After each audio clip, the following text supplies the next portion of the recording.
Hello, hello, and welcome to the Explain It podcast. I am your host, Ingryd Hernandez.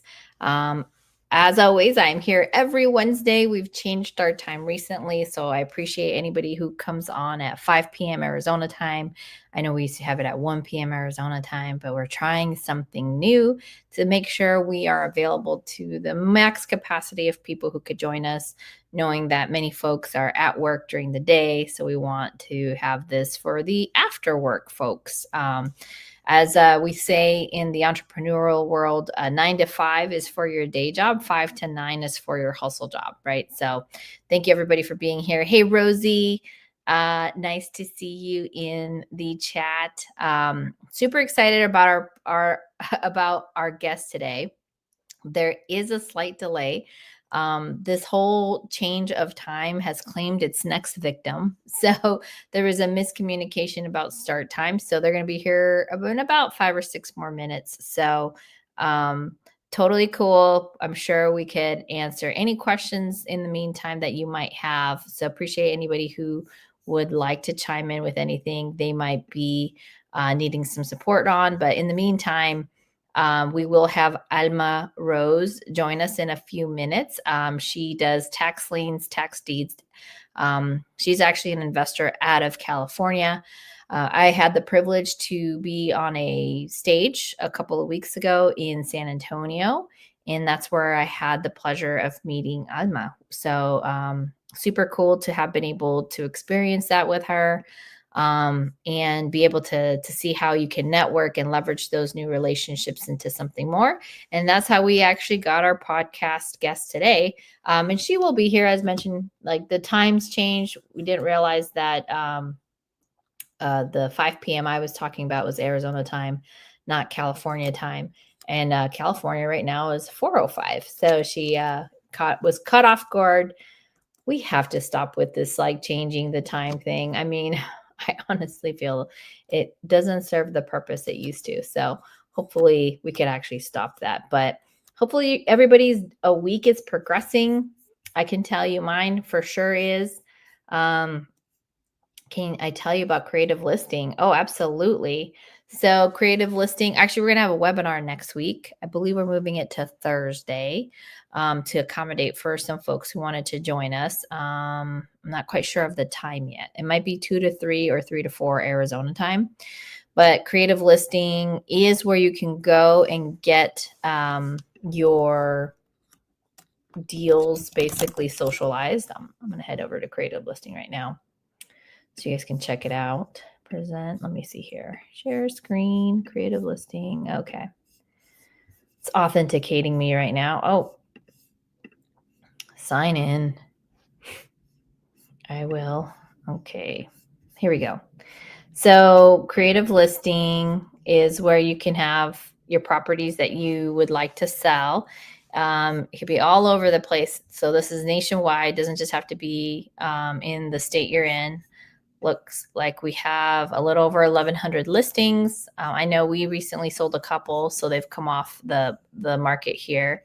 Definitely opportunities everywhere. Here's some in Ohio, and it goes everywhere from just cash to creative. So it doesn't have to just be a creative offer. You can find all kinds of opportunities on here.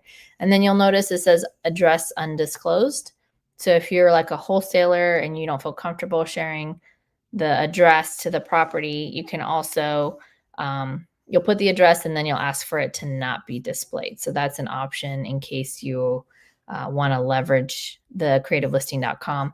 We have over 23,000 followers or users of the platform. So it's a really, really great time to get to know using creative listing because we haven't monetized it yet. So you're like, what does that mean, Ingryd? Well, it means we're trying to add so much value into the tool, and so allow folks to take advantage of it, free basically. And so right now we don't have anything we charge anyone for. Ooh, what is this one? $7,175 a month. Interesting for a 6-bedroom, 6-bath in. Where is this bad? Well, that's expensive. In Akron. Oh, maybe it's multifamily and they didn't know how to put it on here. Interesting. Okay. Gotcha. It is a quadplex, it looks like. Maybe 12 one bedroom and 4 two bedrooms, so 16 total units. Um, Obviously, we still have to maximize some of our opportunities on how we have these properties listed, which is something we're continuing to work on. The next big asset type will be land. So we're excited about having land be the next primary property type that folks can go back to. But yeah, these are all here for the taking. Let's see what's up in Arizona, because that's where I do most of my business. And actually, I might be listing on my property out in Tucson here sooner rather than later. Oh, look at all these deals in Phoenix. I get people telling me all the time they want to move to Arizona. I'm like, okay, well, get on creativelisting.com and go buy your property. Let's see. Oh, there's one in like Paradise, Scottsdale. What is this? Paradise Valley. Hello. Nice. Oh, I've seen this property in the past. Only $3 million. Only $3 million, guys. Ugh. So interesting. Cool. Well, we are waiting for Alma to jump on. She'll be here anytime soon. She's going to talk to us about tax liens, tax deeds. And if you guys are over there on Instagram world, come on over to YouTube. I'm going to put my YouTube in the description. So come to YouTube at Ingryd Hernandez with a Y, guys. I'm Ingryd with a Y. To chat live and ask your questions. I'm gonna go pin that comment. All right. Let's see. No, likely the grams. I don't know what that means. All right. Hey, Dale, or AKA Dale. Nice to see you again. Thanks for being in the chat. Hopefully you guys are enjoying Creative Listing. If you guys are using it, curious how it's going, what your feedback is. We continue this one's in Arcadia, 85016. It's a pretty nice deal here if it's in Arcadia. Let's see here. And less than $4,000 a month. That's fantastic, actually. Wow. Turnkey. And wait, let's see. What does it say? Furnished with private guest house. Oh my goodness. This one should fly off the what do you call that? Fly off the cash register? I don't know. Forget what that saying is. Sorry. I'm an immigrant. My bad. Oh, this is a super cool house. Oh my Lord. What? I might actually call on this one. Holy smokes. It's a pretty dope house. Gotta tell my team about this one. Interesting. Can you find seller financing? I do believe you can find seller financing. Let's go check it out. So it's hard to X out when you're in sharing mode. So back to listings, filters. Rosie, that house I just looked at is pretty remarkable, actually. If you can get that, that'd be pretty dope. So just saying. So all your financing types. So if you're only looking for seller financing and it's active, boom. This is how you'll see them. So pretty dope. Let's see where they're at. So there's 177 seller finance deals, guys. Definitely worth the search. Let's see here. Not a whole lot near me, maybe? Wait a second. This map can be a little deceiving. You have to really drill into it to see where their seller finance opportunities are. Okay. So there's some in Glendale. What's this bad boy up here? Undisclosed address. Bring $42,000 down, and then you get this really cool property. Less than $3,000 a month for what looks to be almost horse property. Wow, that's pretty cool. An acre plus lot, no HOA restrictions. Very cool. Oh, see, trails. Amazing. Go get that, Yerzin, John Bay. Awesome.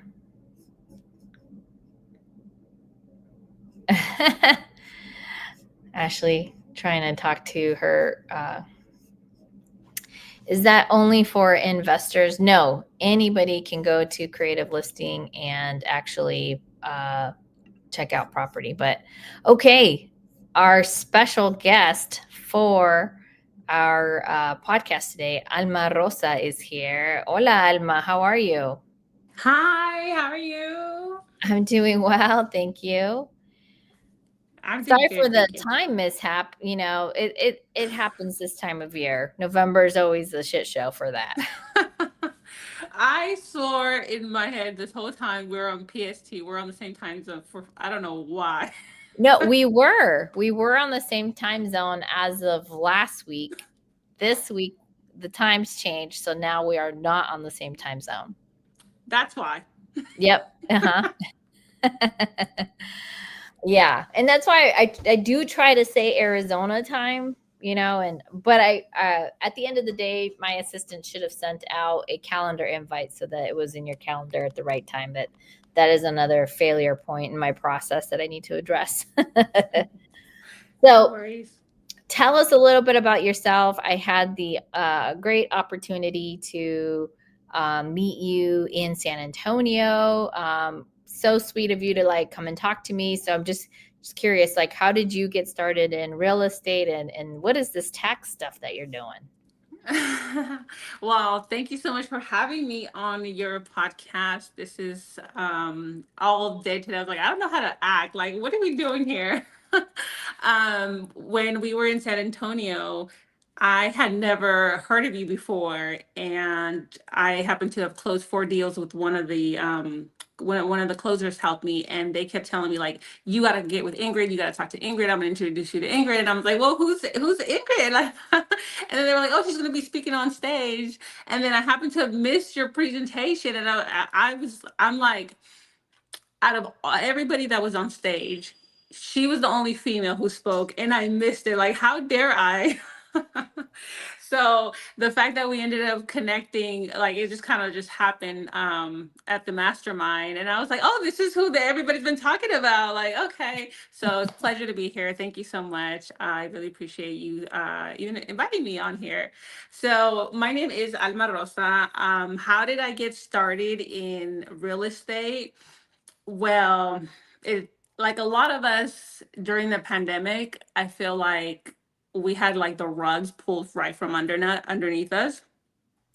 And before that, I was doing lashes and nails. That's the business that I was doing. The Mm-hmm. pandemic was something that hit me in hard in so many levels, like most people, I'm sure. And what it was is it made me realize that I thought I had a vehicle that I was in control of. But when the Mm-hmm. pandemic hit, it's like, no, you're not. You're not essential. You're not going to go to work. You're not going to make any money. So that really triggered me to, I want to figure something else out where it doesn't matter if a pandemic or this or that. I don't want to be reliant on the government or the economy or anything. So I've always been interested in real estate since I was 19 years old, but I did struggle with getting into real estate back then because I'm not born in the US. So it's a lot of just lack of knowledge, ignorance, just not knowing, and not having those people around you to teach you. And it kind of left a bad taste in my mouth when I first tried to get into it because it was so male dominant.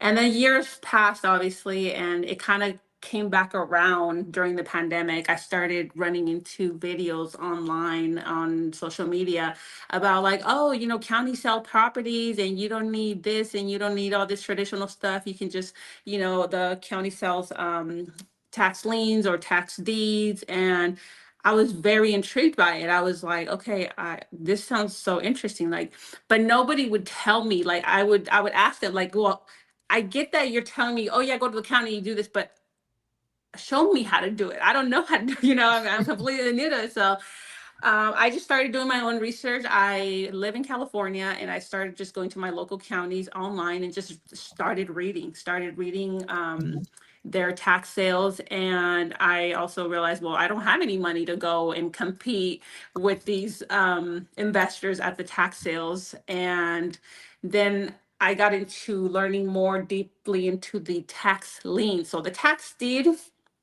so just to separate the two, right? Yes, There's a please, because I there's don't understand what the difference is. So this would be great. Thank you. So tax lien is one thing, and a tax deed is another thing, but they all result from the same, which is property owners stop paying their property taxes on the property, whether it's a house, a vacant land, whether it's paid off, or whether it has a mortgage. The county, well, the state has given the county 100% control to claim their taxes one way or another. And what they do is they host auctions.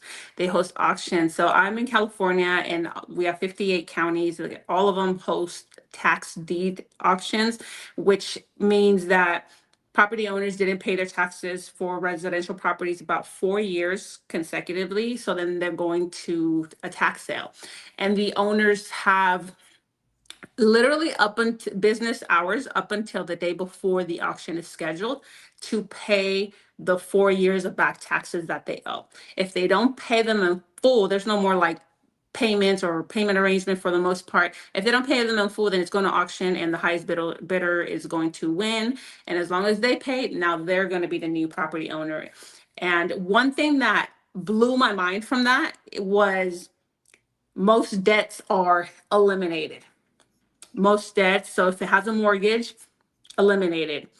Now, the debt doesn't disappear for the actual person who took out that mortgage, like still their responsibility. They're still on the hook for that.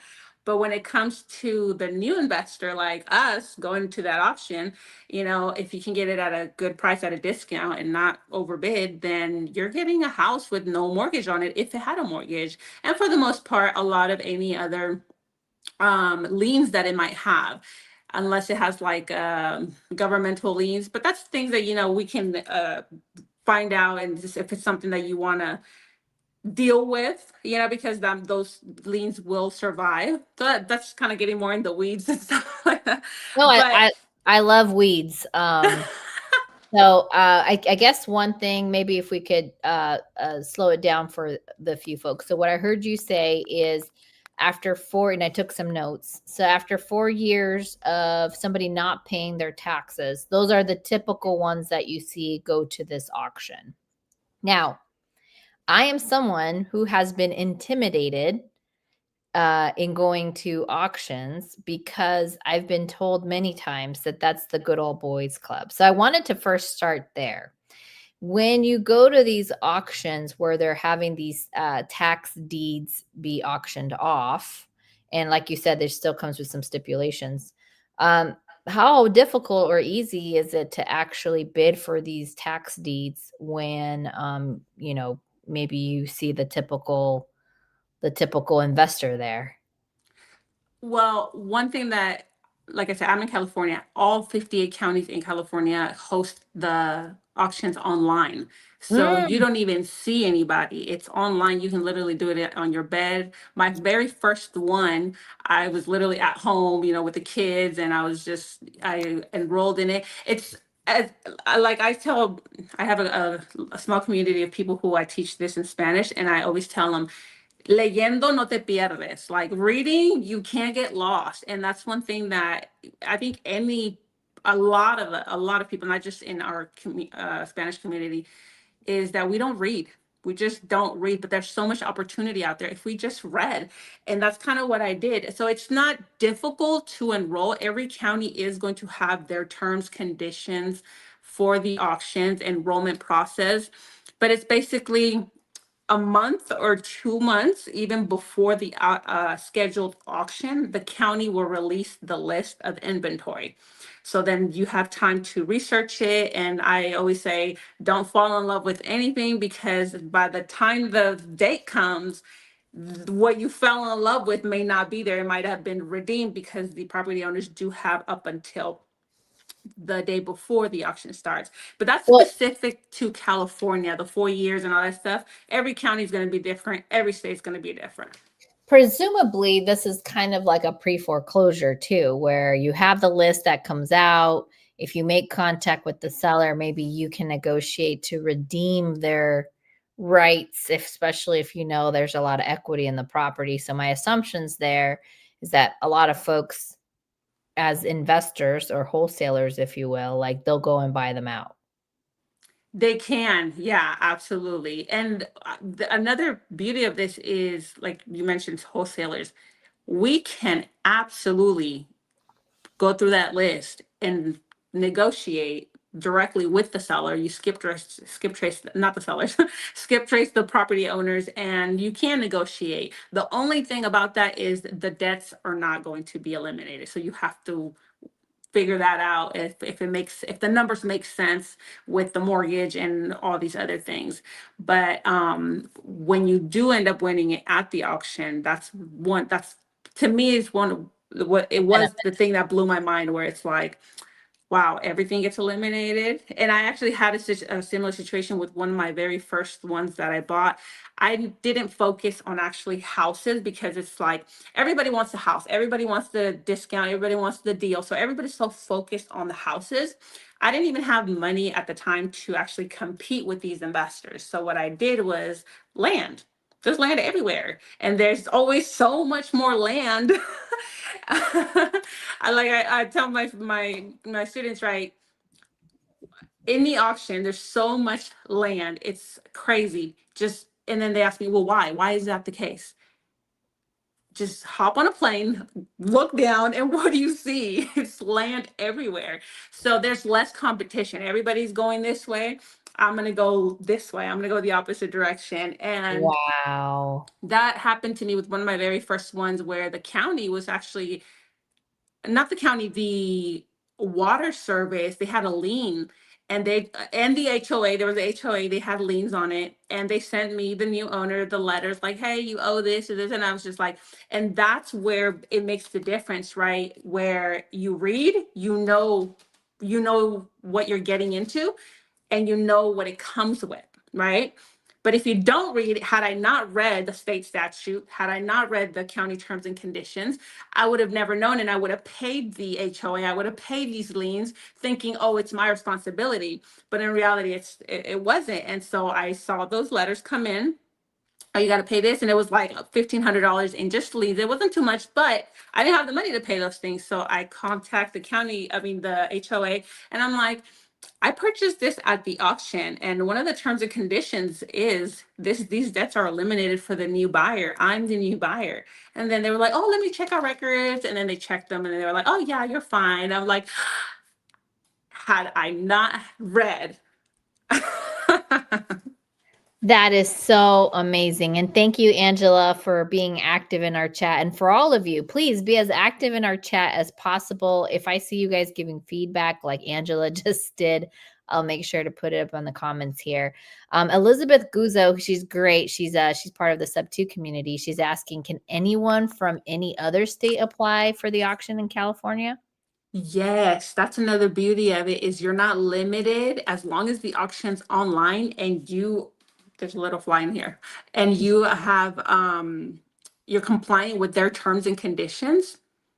You just got to be 18 years old. Okay, so what are some of those? Okay, so it's 18. So 18. And, there's breath, like, so I'm breathing, I'm alive. Uh-huh. and then there's also when it comes to tax deeds, when they're tax deed, right? The deed is the document they're selling the property. 100%, if you win it, it's going to be yours. They do have deposits. So those deposits are refundable. If you win something, that deposit goes towards your purchase. But if you don't win anything, then you get your deposit back. Every county is going to have a different system or process to get you your money back.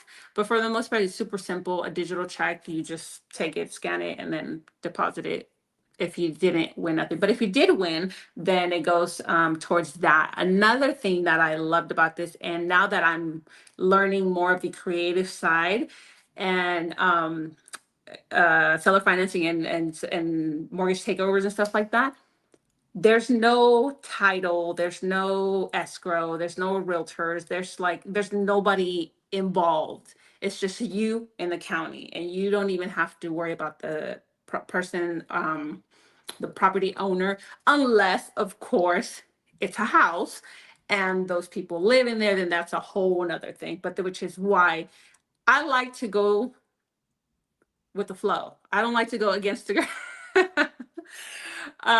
So if everybody's going towards those houses and they want to deal with those tenants or with those, then by all means. But I'm going to go with the land because there's so much value and there's so much of it. Okay, so I'm literally texting my good friend right now, Laura Burbauer, because I'm like, bro, like she's totally into land. And we keep, I don't know if you ever watched Ron Burgundy, you know, like the Legend of Ron Burgundy, where we call it, and the quote goes, I love lamp. So now we go, I love land. So because it's so awesome to think about what you can do with it. And then to your point, like there's so much of it, because the single family houses are the ones that get all the love. My assumption here too is if you can do land, then there must be probably also like commercial buildings and stuff like that too. Huh? Wow. Absolutely, absolutely. Our Fresno County auction 2 years ago had a whole McDonald's worth over $1.5 million. Starting bid was 80,000. Oh my God. Yes. Verified dog drama. Thank you for that. She said, that's insane. I wish I knew that since I work to sell land to builders. OMG gold. This is so crazy. And then Elizabeth, of course, is saying awesome. Wow, that is so freaking cool. We have another question here from Ashley Trujillo. By the way, a lot of ladies in the chat. That's what I I'm talking about. love Let's it. go. How often are you seeing properties in California ending up in tax auctions that have mortgages attached? Um, I would say it's like 50-50 for the most, not even 50-50. More are going to have mortgages. But once again, the mortgages don't matter at these auctions Right. because nationwide, whether it's a tax lien or a tax deed, that's the state statute in all these states is the mortgage is eliminated for the Yeah. investor. That is so dope. Okay. So then what are some of the liens that oh, sorry. Somebody's actually asking a question over in Instagram. Guys, if you're on Instagram, your best experience is over here on YouTube. Come to my YouTube channel, Ingryd Hernandez. That's Ingrid with a Y, so INGRYD. And Giovanna Vasquez is asking, do you need to pre-register with a bidding number before these auctions happen? When they're held in person, for the most part, they're going to give you a bidding number, and there's every county is going to have a registration process, and that's how you get your bidding number. But yeah, if when it's online, it's not necessarily again, but every county is going to be different. In California, we don't necessarily have bidding numbers. I mean, I'm sure there is. You get an identification number of who's purchasing the property, but you're also going to fill out vetting information. What are we going to put the property, the deed is going to go under who? Your LLC, your name, spousal, are you with a partner? So you fill that stuff out. But yeah. Super dope. Okay, cool. So what I heard you say is there's like half have mortgages, half don't. So what are some of those liens or debts that are assigned to this real property that stay? So you mentioned mortgages, HOAs; those don't stay under the terms and conditions of a tax lien auction. So what are some of the debts that do stay, and is there any room for negotiation? I I say there's always room for negotiation. When it comes to what survives, it's always going to be again based on the county specific. But for the most part, it's governmental liens. Any other governmental liens, it can be it could be a city lien, but it depends on that county if that will survive. For the most part, here in California, everything gets limited except for maybe an IRS lien. Maybe there was like a, what do you call that? Like Child custody? legal issues, right? That can be something that will survive. But one thing about the counties, like I said, if you read, you won't miss it, because the county will tell you these liens are eliminated, these liens are not eliminated, and then Yeah. it's our job to go and read that state statute. Yeah, very cool. Okay. So Ashley mentioned that's super interesting. You would think that the lender would pay taxes versus losing the asset. Well, Ashley, something that they're able to do when these mortgages are written off is that they get to actually write them off against the billions and billions of dollars that they're making as banks. So what appears now, of course, if they had to do that with all of their assets, then that would not help them. But one of the things that does help them is for every once in a while they have to let go of these mortgages, they write them off. So it's not a complete. They're not destitute. You know what I'm saying? So um, it technically actually helps their balance sheet at times to lose maybe an underperforming note, because now they don't have to worry about dealing with the trustees, all the lawyer fees, all the things that going after a property's note negotiation. Sometimes it's better off just being written off. So that's my personal opinion to some extent. But okay, Rosie, she's interested in a property in Texas and it has two tax liens, but they're from different counties. Have you ever seen something like that before? That's interesting that it would have two tax liens from two different counties. That would be something where I would go to each individual county and figure out what we need to do to resolve that. For the most part, well, Texas works completely different than California. Texas, they some people call it tax lien, some people call it redemption deeds, because they are selling the deeds. But unlike California, after the auction concludes, you'll get the deed in the mail for the most part. They'll mail it to you. And there's nothing else that you really have to do, fill out any paperwork. The person who lost the property doesn't have any more redemption period. But in Texas, when you go to the auctions, and they have so much more inventory, obviously, every first Tuesday of every month, they have auctions, and they're held for the most part in person. There's a couple that now are moving to online. But you have different redemption periods. You have a 6 month redemption period and you have a 2 year redemption period. So basically, after winning in Texas, you don't get the property. You get you get a deed, but with like limited rights. And I always tell my students, don't you dare go put more money into that. Don't you dare go start rehabbing it and trying to move in and stuff. You basically have rights towards the property. It's in some cases you can even rent it and stuff if it's vacant and stuff like that. But yeah, if it's that's actually one of the first times I've heard that there's two liens from two different counties. So I would go to each of those counties and inquire about each of those liens, Yeah. because I've owned property in Round Rock, Texas, and in Houston. Um, First of all, I'm not sure how quickly I am about to own in Texas again, but I did have to deal with like multiple municipalities for utilities. So it might be related to that. But she said tax lien, so I don't know. That is a strange one. But for me, when I owned in Houston, which was near Katy, I had to deal with two different like municipalities for like utilities and for certain assessments, which was super strange because here in Arizona, I'm very like it's like one big ass county out here.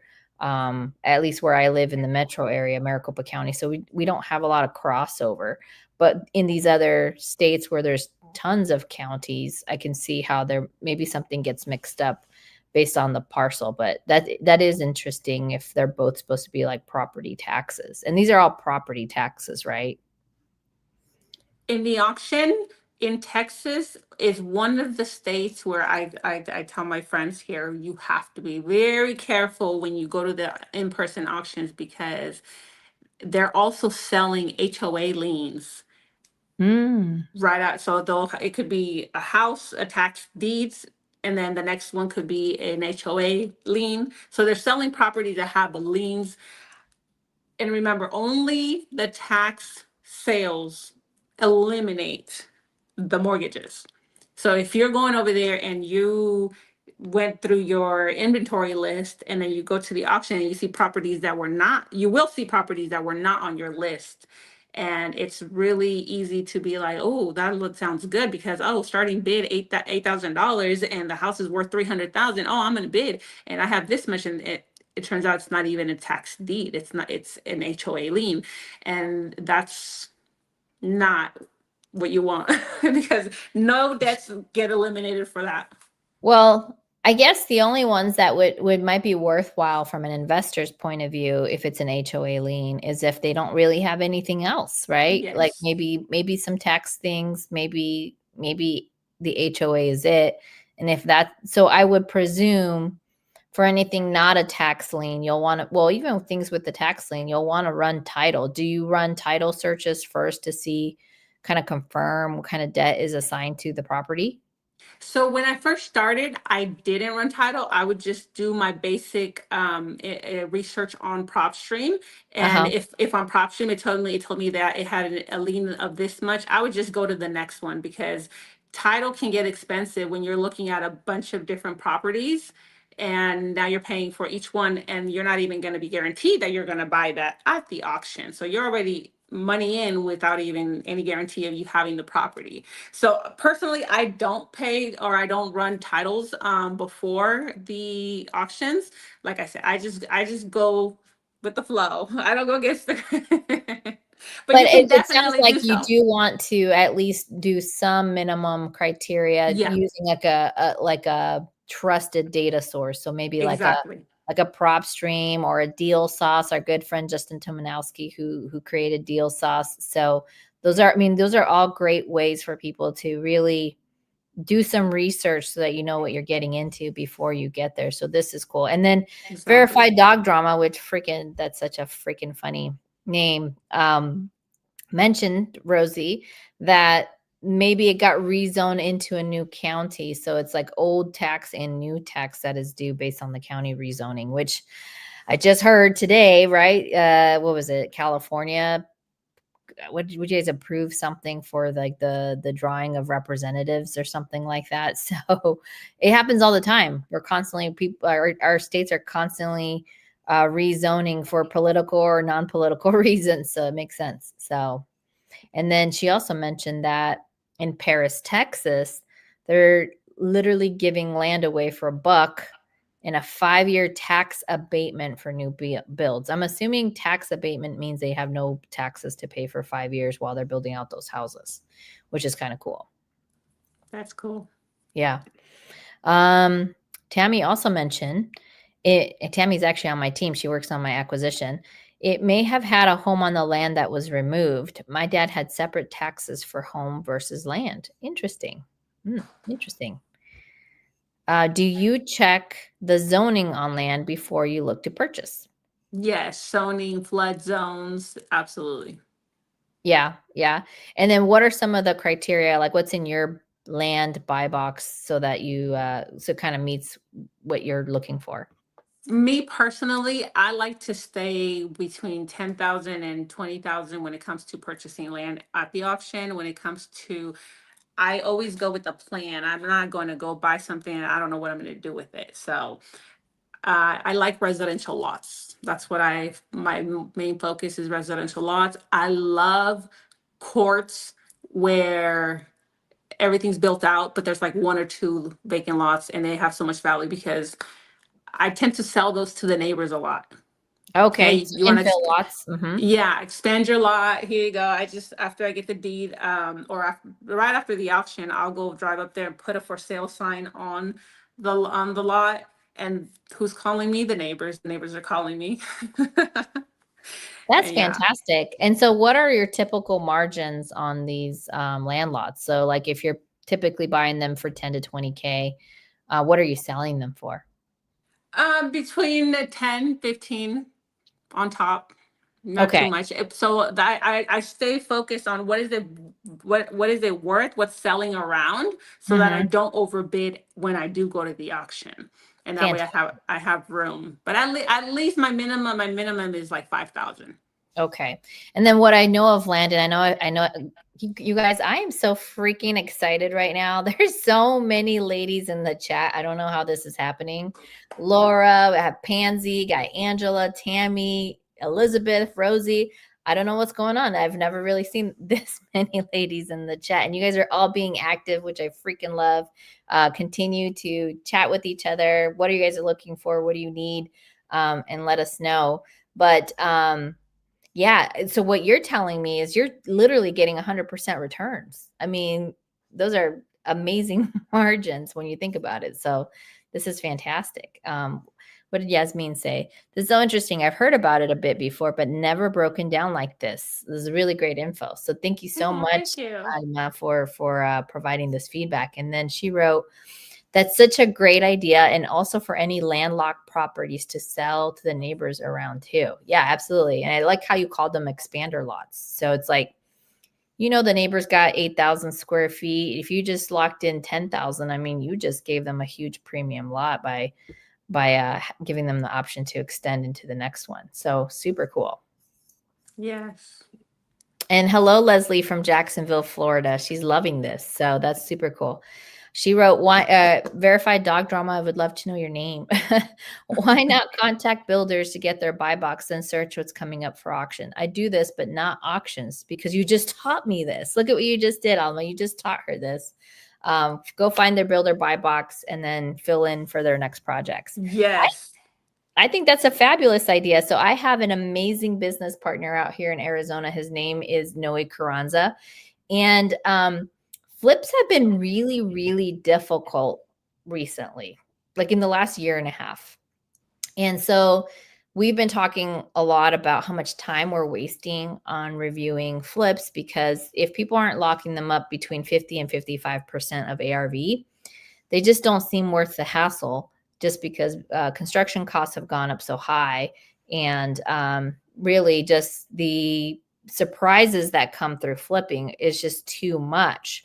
So it's way easier to just control it through a construction process. And why don't we focus on construction? I was like, bro, I love that so much. We have so many folks that we know doing development. Why don't we go look for these infill lots, which tend to be, to your point, Alma, in the middle of other subdivisions and communities? They hate seeing this, like, it's kind of like having a tooth missing in the middle of the row, right? Why not fill it with a nice brand new house?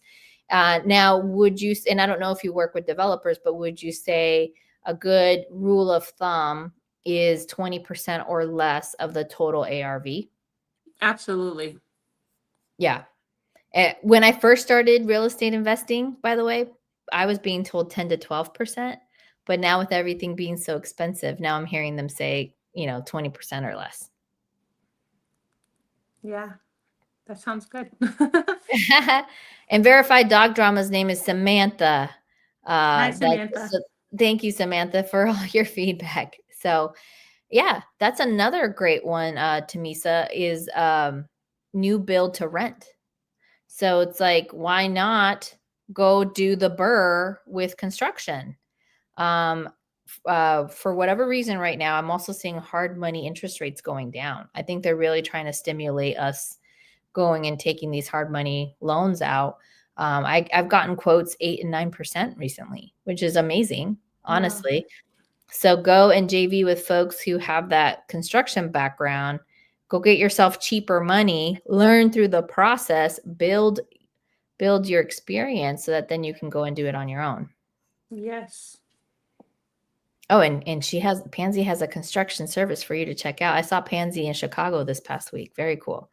Like I was traveling again. So luckily I won't have to travel until like the middle of December. So I'm excited to have my butt in my seat and go make some money from our wholesaling companies. So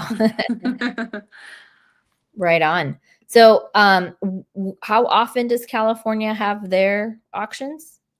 all year round. Like I said, there's 58 counties. Every month there's an auction, just different counties. Oh, okay. Got it. And so is it like it's not like a proper cadence, it's like whatever that county chooses to do? Well, for the most part, it's year after year around the same month, same date, around the same time. So, for example, one website that you could go right now is Bid for Assets. A lot of people know about it, a lot of people don't. But What's if it you go to called? Bid for Assets, Bid process. no, Bid for the number 4 assets. Oh, sorry. Yeah, no worries. Bid Bid for for ask. Assets. Okay, cool. I'm going to showcase it and we can walk through it. Yeah. Okay. Bid for assets. Okay. Dime. Okay, then you go to county tax sales. It's the first one up there. Nice. And Okay.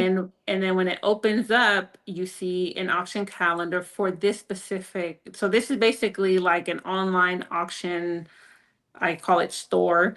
But yeah, you see the counties on there. If they're blue, their date is on there. Basically, if they're blue, the information is ready to go in there and find out when it is, the inventory. If they're in bold, like some of them are in bold black, they're not ready yet. But everything else, it's clickable. And you see, for example, El Dorado County, that's here in California. For the most part, this Bid for Assets has a lot of California county auctions. There's also GovEase.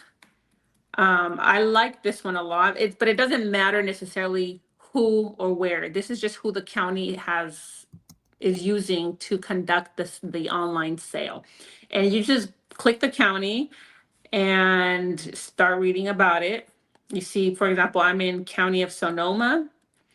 That one is starts November 7th, which is, for the most part right now, it's past registration time. If you see at the bottom of that first tab that says important dates, you have the start date, the end date, starts November 7th, ends November 10th. Deposit deadline was the 3rd. So basically you had to submit your deposit before then.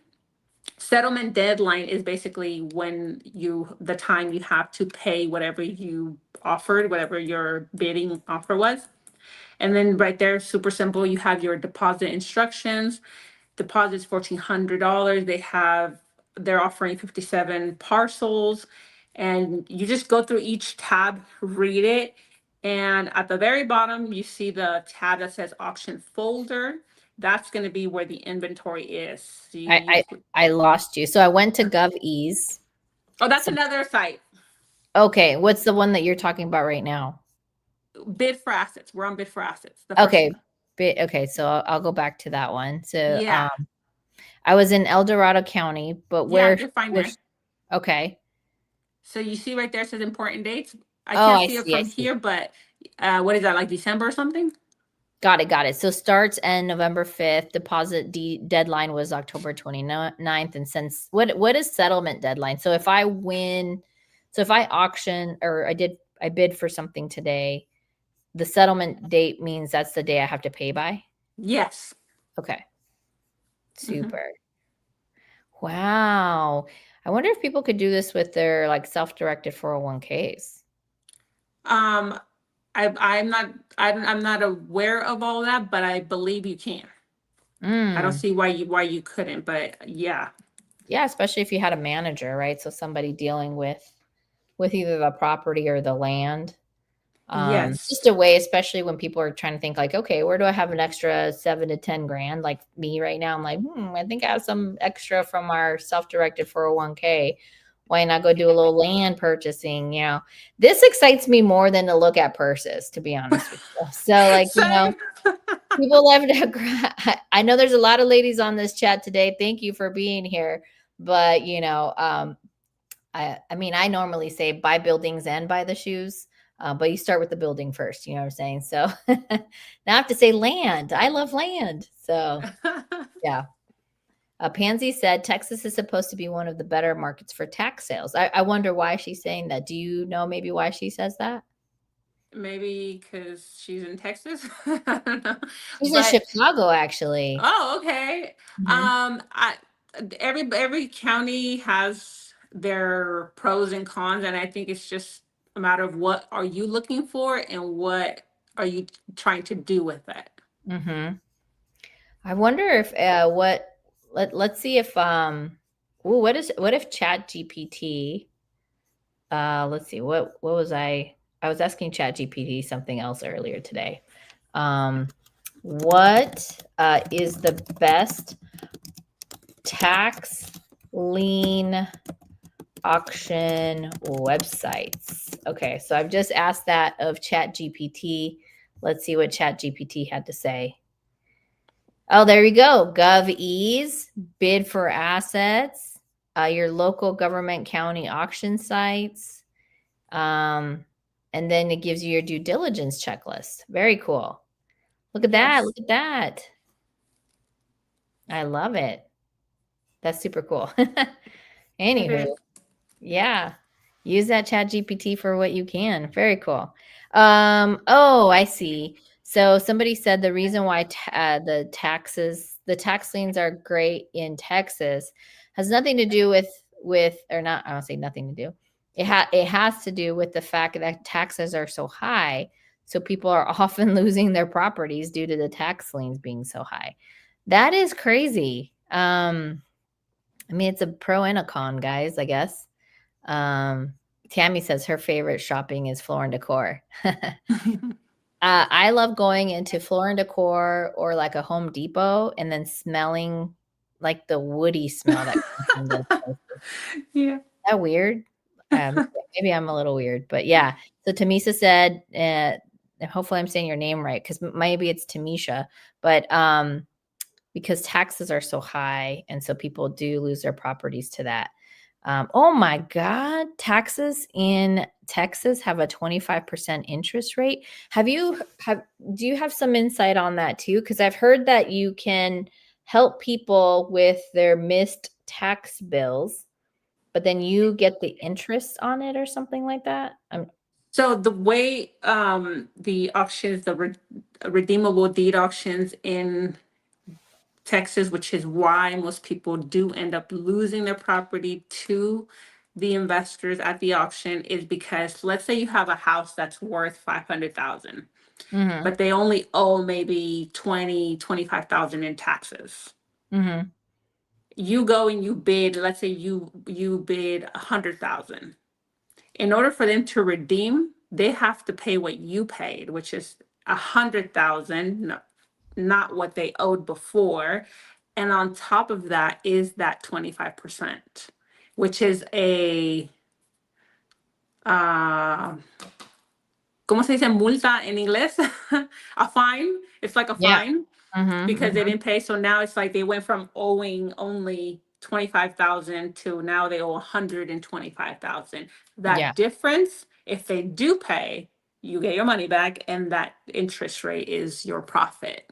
Yeah. So either way, you're getting an asset or you're making interest. Yes. Wow, that's super Yes. cool. Wow, wow, wow.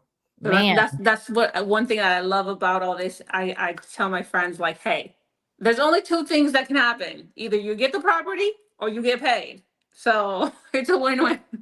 I know it's all like 6, 7, you know. Yeah. Laura Burbauer was asking, there are dollar auctions on bid for assets. Have you ever bid on those? I do not. I focus. There's a lot bid for assets. There's a lot. You yourself can go in there and post your property and auction it off if you wanted to, but I stick to just the county auctions. I have had friends go in there and purchase land for $1 and stuff, but they seem to have other things going on with them. So I just focus on the counties because it's so straightforward. Everything's going to get eliminated. This is what you get. Do your research, do your due diligence, and go for it. Yeah.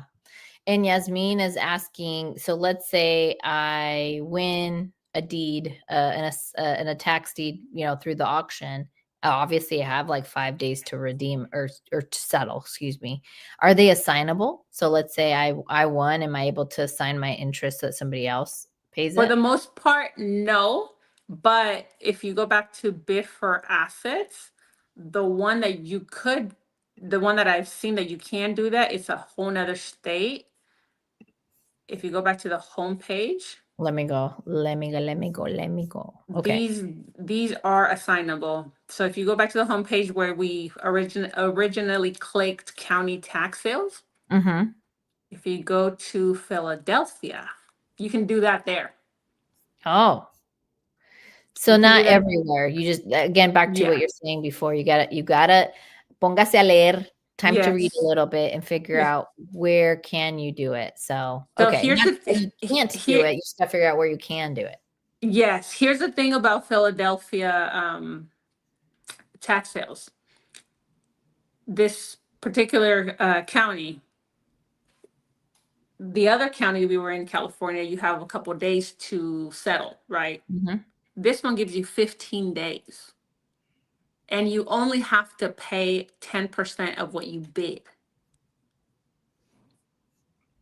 So if you bid 100,000, you only have to, at the conclusion of the auction, you only pay 10. You only have to pay 10% of that, and then you have 15 days to pay the rest. So during that time, you can absolutely find somebody else to sell your position to.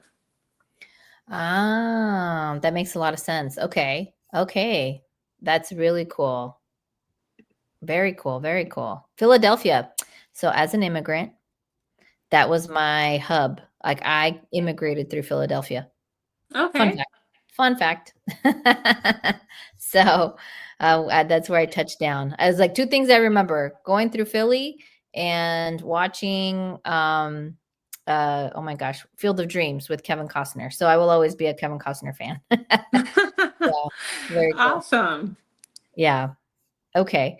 And then Elizabeth, what is the timeline between winning the bid and getting paid or getting the title? Oh, um so how long does it take, maybe from a process standpoint? So you win it, you got settled. Like when do you get your paperwork that says you're now the owner? So that's again dependent on the county, how fast they move. I like Mhm. to say, think of it like the DMV, they move slow. Here in California, the deeds, you probably won't see the deed in the mail till 90 days. But within 30 to 60 days on public record, your name has changed. Okay, that sounds good. And that's where Rocky's from. Yes, it is, Angela. Priscilla, I immigrated from Colombia, so I'm from Cali, Colombia, South America. How Oh, about you, nice. Alma? I'm from Mexico. What part I'm of from Mexico? Mexico, Michoacan, Mexico. My parents brought me here when I was 5 years old. Nice. I got here right before I turned 7, and then I was 6 turning 7, 6, 7. Sorry. There it I is want my again. kids to watch this and just cringe. Um, so, and but then we moved to Italy for a couple of years, and I came back to the States right before I turned 10, and I was here for a whole uh I've been in Arizona since I was 10, basically. So, yeah. Oh, Carlos said, Arriba Michoacan. Very Oh, good. okay. And Angela said Salsa City. Yep. Salsa was born in Cali is the word on the streets. I'm not sure Oh if yeah. it's historically accurate. Salsa the dance. This is Dale, but every time I see his name, I always say Dale. Oh, it's Dale. He has tax liens in Louisiana. That's super cool. But yeah, because there's the process too where like people will pay you interest on your or the city does or however that works. In Arizona, my understanding, and again, it's not very deep. Like there's the tax lien stuff here where you can bid the interest you'll take for tax liens. So I know there's a whole nother chapter around that. And I think the max that people will pay for tax lien interest is 16%. So I think it goes back to what you were saying, where you're either going to make your money back along with that interest, or you're going to come up, or you're going to have assets. But in the meantime, it's got to be money that you can set aside and not worry about. Is Yes. my understanding. Yes. I like to say if you're going to put $1,000, $5,000, $10,000 in the bank, might as well go to a tax lien sale in Arizona and pay people's property taxes at, you can, there's two ways to do it: at auction live, where you are, it is a interest rate bid down process, so it starts at 16%, and it can go all the way to 0%, 1%, but you do have that, I say, promise that the county, if when they redeem, you get paid, you get your money back. But if you're at a 0% interest, well, then you're not going to get anything. So they have what's called over the counter, or what didn't sell at the auction. So Arizona has their tax lien sales at the beginning of the year, end of January, early February. Not not too many counties, but they have a lot of inventory. So whatever doesn't sell at auction, within 30 to 90 days, the counties are opening up their over the counter process, where you're not competing, you're not bidding the interest rate. You get the highest interest rate, which is the 16%.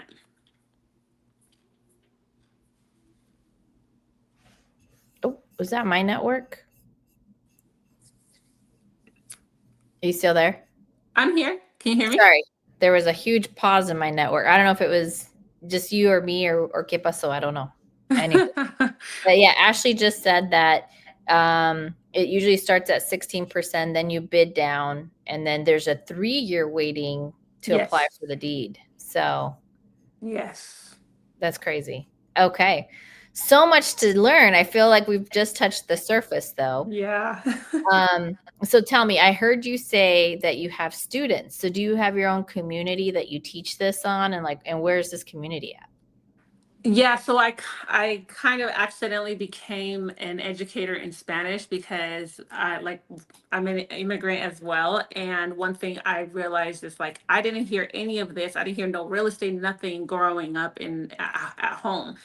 And so I just started posting my experience on TikTok. I started sharing, like, hey, you like pueden ir a comprar propiedad en el condado, and it's like this, and you don't need pretty much anything. Just be 18 years old, have the money to do so, and you can go buy land. Like, we all come here from, well, immigrants, right? We come here from a foreign country, and we work so hard, but I didn't grow up seeing family have a piece of the US. Like, you work so hard, but you don't have nothing to show for it. So I'm like, go get you some land. Like, well, how do I do it? Like, well, I just go to the county. And then all of a sudden, people just started asking me, like, how do you just show me, do a Zoom call one-on-one. I had no idea how to teach people or anything. So it just kind of accidentally happened, me sharing my experience, what I was doing,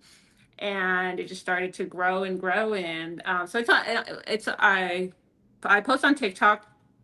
It's invertir en uno mismo in Spanish. All the content's in Spanish, and that kind of it's just kind of started blowing up with people in Spanish wanting to learn. And I'm like, well, I'll do my best to translate and teach you guys what I know. And yeah, so it's TikTok, invertir en uno mismo. And yeah.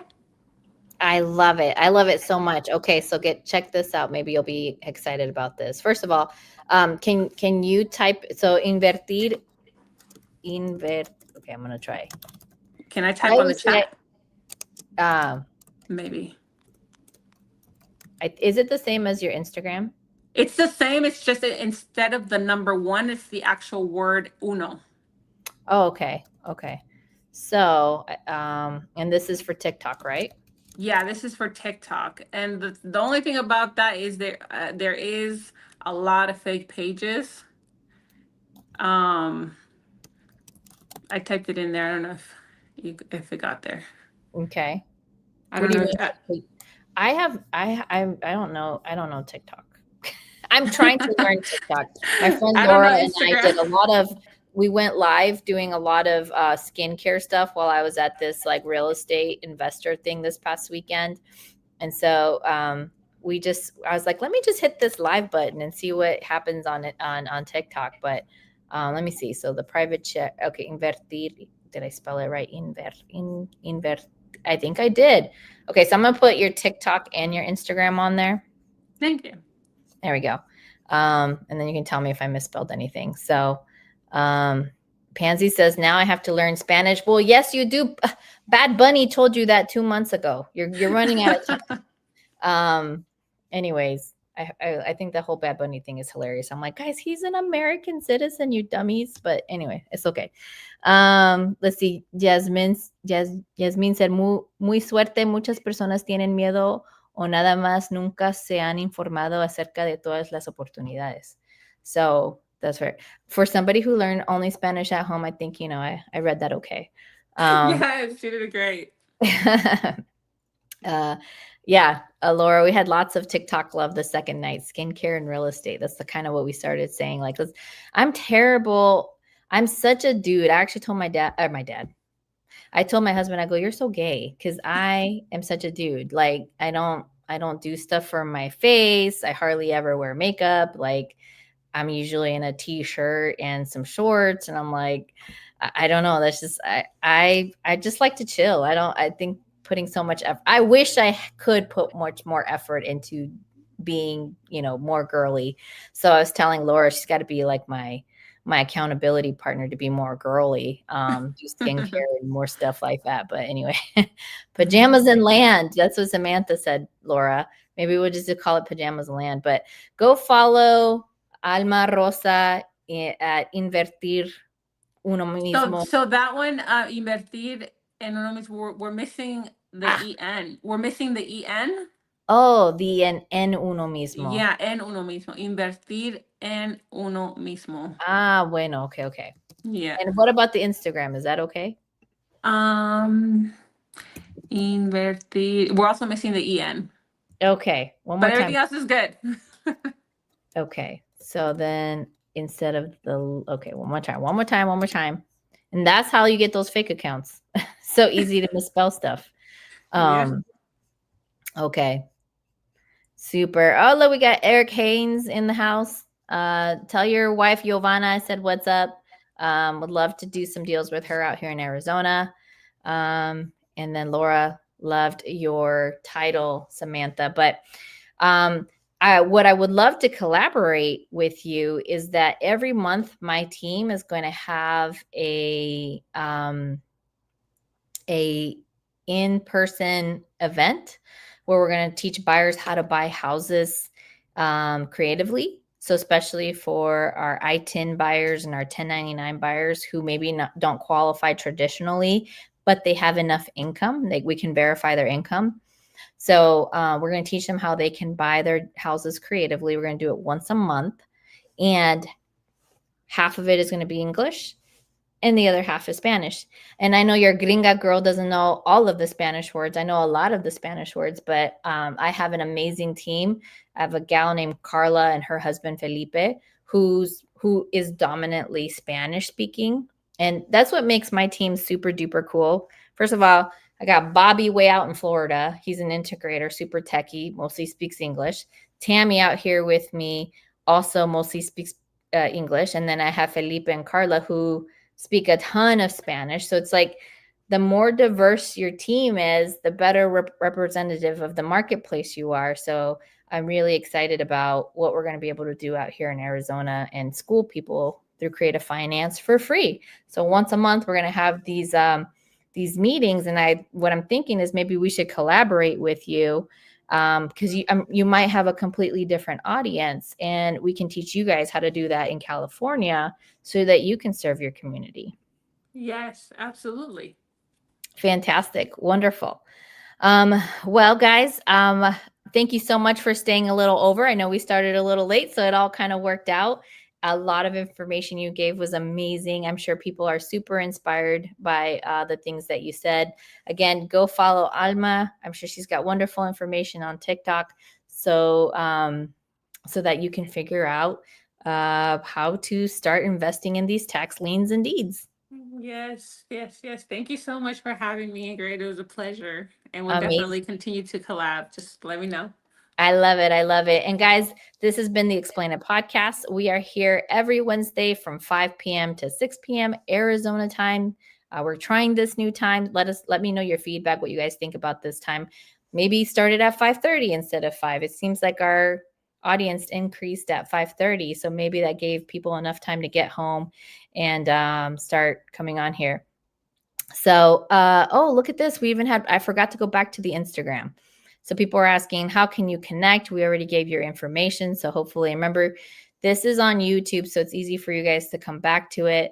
And then we had a guy saying, no comprendo inglés, por favor, LOL. So we gave you Spanglish. We gave you both. So, all right. Well, thank you, Alma. I'm sure we're going to have you back. And thank you so much for teaching the audience. Absolutely. Thank you so much. Definitely be back. Thanks, guys.